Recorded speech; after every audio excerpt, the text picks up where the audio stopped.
Wilson Chavis, according to police, had a long-running business dispute with people who were preparing to bury Ariana Davis at a cemetery in Suitland, a dispute that escalated at the gravesite with ugly words.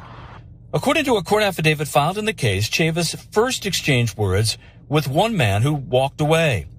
The documents allege Chavis then pushed the pastor conducting the service, identified as Joseph Fletcher, who spoke at Davis's funeral earlier in the day. Investigators say Chavis shouted, "This ain't your expletive funeral home," and then tripped over the lid to the grave and fell. Police say he then pulled a pistol and fired. When we arrived, we found that there was one adult male and one adult female that were suffering from gunshot wounds. A funeral director in Maryland went on a rampage at a 10-year-old girl's funeral, killing a man associated with a rival business. Now, Wilson Chavis, whose company was running the service, apparently became enraged that members of a rival funeral home were in attendance, despite the fact that those members of a rival funeral home were related to the child whose funeral it was. Now, 30-year-old pallbearer Ronald Banks was killed and a second bullet grazed another woman. Here's more. In a brief phone interview this morning with News 4, Ariana's mother said Banks tried to intervene in the dispute when he was killed. I'm so traumatized that this happened at my daughter's burial site. I didn't even get to lay her down, even to put her in the ground, and another incident happened. This is so traumatizing to me, my children, my whole family. Antoinette Belk says the violence in the cemetery prevented her from being able to say a final goodbye. So one of my aunts was at the gravesite the whole time, so she was able to see Ariana go in the ground and put dirt over her.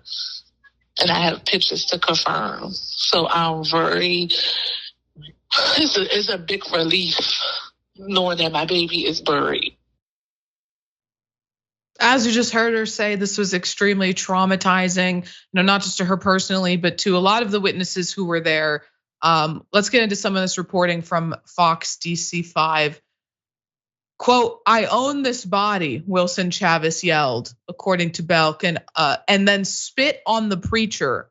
After several funeral attendees became upset with Chavis and confronted him, court documents revealed the 48-year-old then backed up, tripped over the concrete vault lid on the ground next to the grave, and fell. Investigators said as he fell, Chavis immediately pulled a pistol out and fired.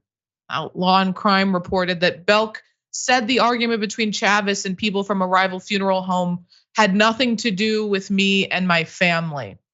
Now, as I mentioned earlier, tragically, the funeral was being held for 10-year-old Ariana Davis, who herself died of senseless gun violence last month. Ariana Davis was tragically shot by a stray bullet on Mother's Day while in the backseat of her family's car in Washington, D.C., according to the FBI. She died 3 days later.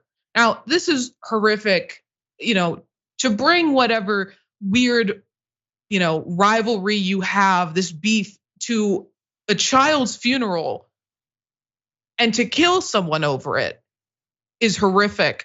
But, I think this highlights particularly that the number one cause of death for children in the United States is gun violence.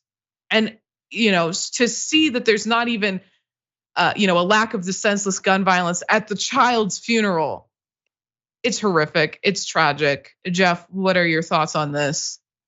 Yeah, sorrow upon sorrow. So I don't even know what the grieving process could look like with such a tragic event. One is enough. Stacking both on top of each other is seemingly insurmountable, because now someone else is going to have to go to another funeral here soon. And honestly, I don't know how they could be able to trust to bury their loved one after what happened, especially in a peaceful way.